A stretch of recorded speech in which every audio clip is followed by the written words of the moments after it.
Hey guys, it's Gail here with Runaway June. Oh my gosh, I love you guys so much, but we have known this for years.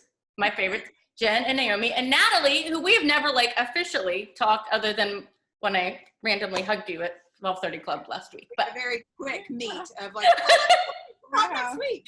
And I did not have the mimosa the next morning. I'm very sorry. I had coffee. Okay, well, you're going to have two the next time you go. Oh, drinking game. Okay. Okay, I want to talk about, like, I don't even really need notes because it's you guys, but how are you doing? Good. Great. We just finished our tour with Luke Bryan, the Proud to Be Right Here tour, which was absolutely fabulous and so much fun and like kind of the best experience we've ever had on a tour so far. I mean, Carrie was great. Our friends in the business are wonderful. This is just completely unique and just all Luke Bryan all the way. Like, so it's going to be always special to us. And the fact that it actually happened, because I think everybody has been like, okay, it's still booked. It's still, and even until the moment we walked on stage, I didn't believe it was really going to happen just because it's all been rescheduled so many times. They're going to be like, cut the walk on track. This isn't happening. Some of these people, they bought their tickets 2 years ago. Yeah. So they're like so fired up to be out there and in the audience. It's been like awesome crowds. I just read that Dave Haywood, Lady A's Dave Haywood, said when he got on stage with the crowd, he just kept yelling, "Thank you, Jesus," because it just felt so good to be back on stage again. I relate. It feels so good to be on the road and just doing what we love and living the life that we, have worked so hard to get here and to keep going and just to be able to have the opportunity to like keep going further and, say that we've toured with Luke Bryan and Carrie Underwood. I mean, those are just huge. But yeah, we're doing better than ever. Do you know, Naomi, I remember talking to you backstage. It was during CMA Fest when it was at Ascend. I don't know how many years ago. And you had just gotten your tour bus and you said you still got a little emotional every time you saw the bus. Do you still get a little emotional? Oh yeah. Yeah.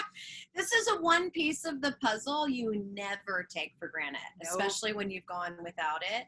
It's just that the road life is so, it's so grueling and difficult. And this little piece, having a house on wheels, just makes it so much easier. And it also means you're kind of like that people are hiring you.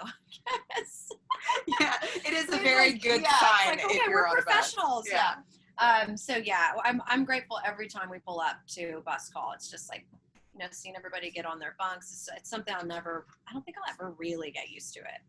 It's always a piece of the dream, in addition to the stage, like being able to live this life like this. It's such a unique situation. And it's just, it's so, I feel like it feels like another home. Like I just feel like I'm home when I step on the bus. So how was the first tour with the three of you? Because there's a new dynamic now. Amazing. So you have to ask them. Natalie's so awesome. Seriously, I could just go on, and so I don't even know where to start, but it really does feel like she's been here the whole time. Like it just feels like it's always been us three, and it hasn't, but I think it was meant to be this. Yeah, but like I always just, when I think about it, I'm like, oh, it's Natalie, Naomi, and I. It's just crazy how it's just so natural, and her energy is amazing. She's the hardest worker. She shows up on time for everything. It's like she's just awesome. She pushes us to be better. And freakishly talented, let's just say that. Really rough being on the road with these two, let me tell you. I love the situation. It's like I walked into having instant sisters just immediately. And that's part of what makes it feel like it was meant to be. Yeah. Bob, you said to Bobby Bones, right when it was announced that Jen and Naomi, that you weren't looking for a third person necessarily. You wanted Natalie. Yeah. Yes. There was only one option. Honestly, it was like, well, we were also in a time where it was like the alternative to that, Gail, is like holding auditions. And we know there are so many other talented women in this business that we could have easily asked or would have joined, but it was like we just had a knowing that it was Natalie, that it was supposed to be her. And it was kind of like, if she can't do it, then we definitely had an ultimatum. It was like, if she can't do it, we're not going to probably ask it. Because we could be a duo. We've spent, we said. We were like, we don't need a third person. We'll just do it together. Like we played our shows in Europe together. It was totally fine. And so we didn't need a third person. No. It's just Natalie made us even better, you know? So. And you bring that musical, that instrument to it as well. So Natalie, how is it, because you've been a solo artist or the leader of your own band for your career, most of your career, and how is it being part of an ensemble now? It's so amazing, the bonuses that you get in an ensemble situation. There's all in every aspect of it, there's pressure that's taken off of your shoulders because it's not all up to you. Whether it's not just in the failures, but that's in the wins. It's like you get to share it together and you get to be in the trenches together. And even I was having this conversation with somebody the other day about how, like, I even feel less pressure about what I wear on stage because it's a piece of the picture. And I don't feel like I have to wear all of the accessories. It's like we all create that together. And I don't feel as much like when it's just one person, you have to really put, I don't know, it's a heavier burden. Mm-hmm. Good way to put it. So let's talk about Backstory that came out, and it's lovely. Just tell me why it's called Backstory. Tell me why there are 3 songs. Tell me what's happening after Backstory. Give me all the things. God, you ask such great questions. I genuinely look forward to your interviews because we get so many questions about like lip gloss. I'm just dead serious. And you really dive in and are interested in our artistry. I really appreciate it. Well, I love you guys. And you're fabulous artists. People should be interested. Okay, go. Thank you. You've known us for a long time. Backstory. So these are 3 breakup songs in different forms. And we are all married and happy. And we're back on the road and we have our dream job. And it's just kind of like easy to look at that picture and think we have it all.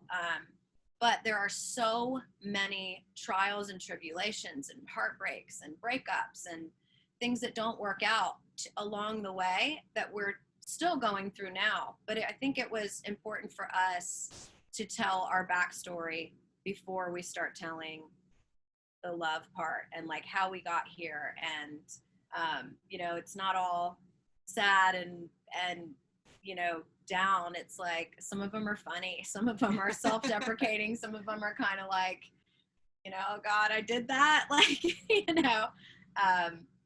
so we kind of wanted to take our audience back with us in order to go forward with us.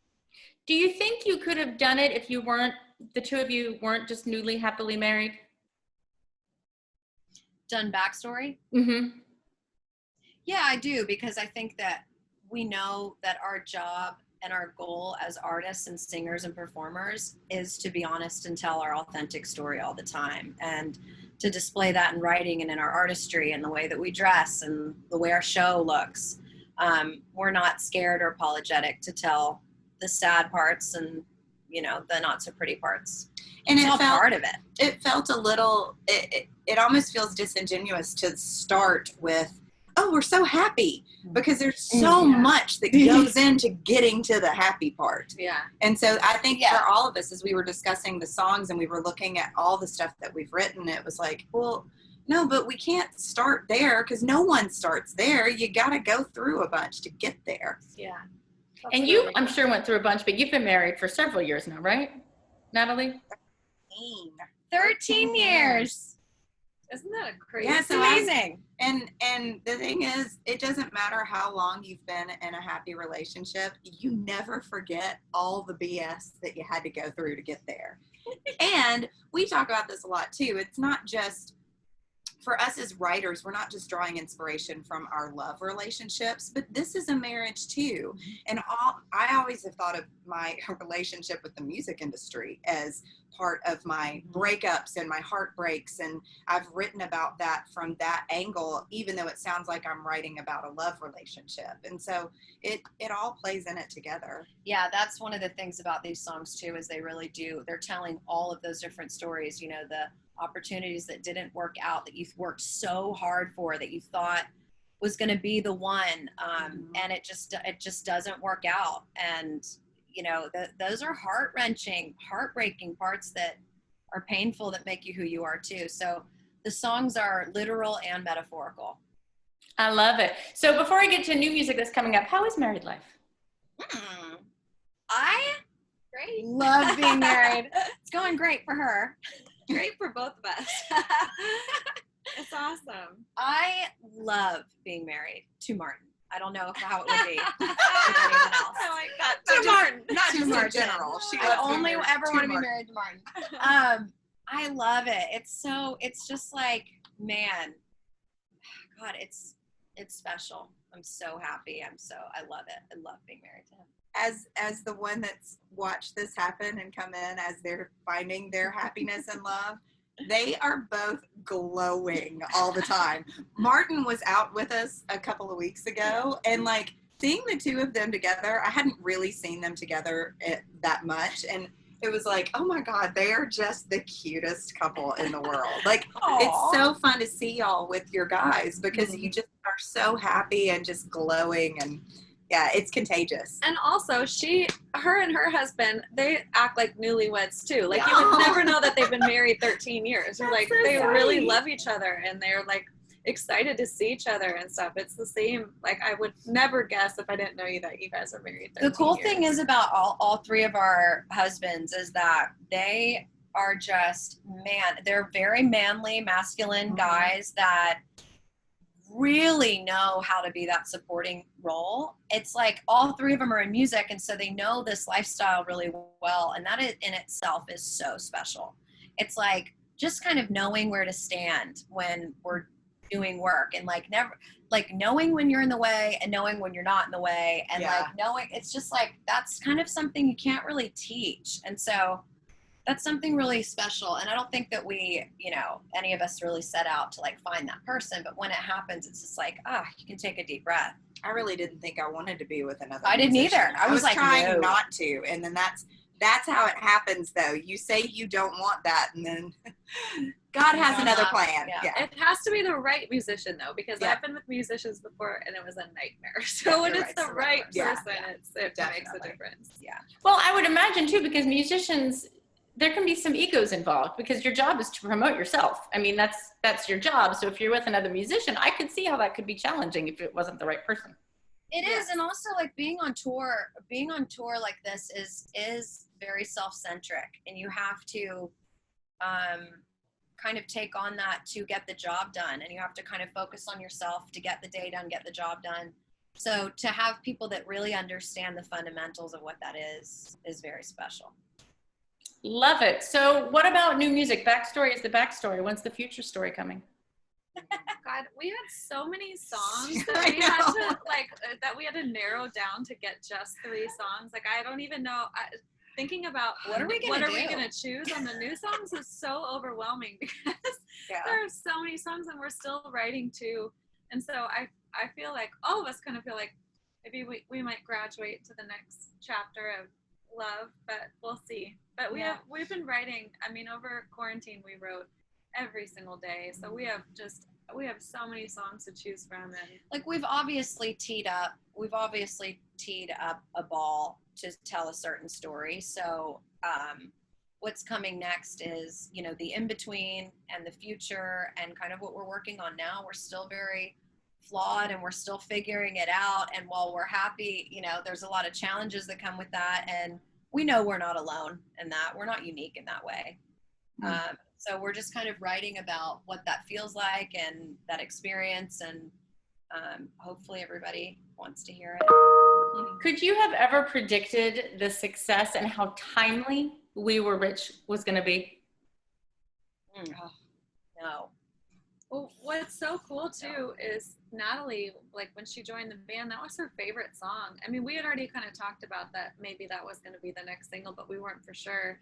And so we already had it in our minds. And then when Natalie came in and that was her favorite song, it just felt like it was so meant to be. It was really beautiful to be a fan of this group and a fan of the music. But not only that, that was my favorite song. And that was the first thing I got to go into the studio and help add, you know, my own creative part too, with putting fiddle on it and putting my voice on it. That was so special. And then we shot the music video in my hometown, and you know, at the house I grew up in. And that song, every single time we sing it, I'm immediately transported back in time to being a kid and dreaming about being able to do exactly what we're doing right now.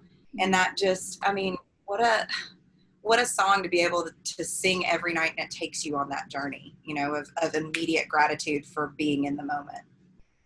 And I love this sentiment. I think it was you, Naomi. You were one of 10, am I right? One of 11. You're very close. Grace. Sorry. Okay, God bless your mama, because I have 2, and I feel like I'm on the struggle bus almost every day. So, but you had no idea back then that your family was economically struggling. Yeah, you know, there's a time where I started to realize that we weren't like the other kids, but it was like I also, at a very early age, valued my freedom because, you know, having a lot less, you have a lot more of other things. And I remember being little knowing that. But yeah, I think, you know, when you're 7 and 8 and 9, you're not materialistic. You kind of just want to be loved and be wild. And you just don't know. You don't know that you're going without, you know, and if your parents are good at it, they keep that away from you for a while, you know. Yeah, I didn't know until I was about like 12 or 13, and then I was like, we're poor. But look at you now. I mean, look at how far you all have come. And oh yeah, no, I don't take it for granted at all. I think it makes your successes a lot more beautiful and rich and deep and meaningful when you know what you came from. And yeah, I have the work ethic that I have, and the wherewithal and the discernment, and, you know, the love for my job, and I value my family and the people that work for us. I think it gave me a lot, not having very much at all. And true, I think too, if you're rich on love growing up, then that's why you don't know that you're going without things. Yes. You know, you don't even, it's not and even a big deal. That's what the song is about. Yeah. It's like, we were rich. Like, we didn't have it, but Mom said we did. And, you know, it's like, we were blessed. Mm-hmm. And I was full of love. I definitely had plenty of love in my family. Where did you fall? Oldest, youngest, in the middle? I'm number 5. You were right in the middle. The one right below me is technically the middle, but we both have the same trauma. So share the same abuses. Okay, speaking of successes, Jen, gotta keep the urban cut. Oh, I know. So I love, he said about the song, I know he changed some of the words, but he said when he heard it, he passed on it, but then he couldn't get it out of his head. And that is such a sign of a great song. So give me all the feels about that. God, well, I can't believe that. It's so funny. That's what he told us too. I remember it was so weird. I wrote it with Brad Tersey from Old Dominion and Eric Pasley. And Brad and I happened to be golfing together that day. And Keith Urban calls his cell phone, and he's like, oh my gosh. And we knew he had it on hold, but we also kind of knew the story that he passed on it first. So we didn't know it, you know, we just didn't know anything. And he called us and he was like, man, I just love this song so much. And he told us the story. He's like, I originally passed on it because the verses didn't quite hit me the way that I wanted them to. He was like, but I woke up 3 days later, I couldn't stop singing the chorus. And he just went on and on about the chorus. And he was like, do you care if I, you know, tweak some verse lines in the verse? And we're like, no. What if you said no? Well, it was so sweet. He's so like, no, you can't judge. He's so respectful of songwriters and songs. He was like, I absolutely want, if this song can find a home the way it is, I do not want to take that from you guys. I want to respect the writers. You guys are all amazing. I mean, Keith was just like unbelievable in the whole process. But anyway, he wrote, you know, made it personal about the first time he went to a concert, his dad took him to see Johnny Cash. And he was like, I just remember looking at my dad and looking at the awe that my dad had for this man. And it was kind of like what he wanted his dad to look at him that way, you know? And he was like, I'll just never forget it. And he was like, so I just chased that dream, and that was it, you know. From that concert on, he was off and running. But man, I just can't say enough nice things about him. He's just incredible. Like when the song came out, he texted all of us. He's like, our little baby's out there ready to fly. And like, he's just so, what songwriter calls the artist like that personally and talks to them and tells them the whole story? I mean, he's just like amazing. Yeah. So it's pretty awesome. Well, congrats to you. It's a great song. Thank you so much. Okay. Anything else we need to talk about? I've kept you guys way too long because we've been chatting for 25 minutes. Sorry. Oh. Not sorry. You're not going to cover it. We could talk to you forever. We would never know how long. Anything else you guys want to cover? No. I think we're good. So nice seeing you. Thank you so much for chatting with us. Best of luck in everything you do. Thank you. Your hair is just stunning. Do not cut it.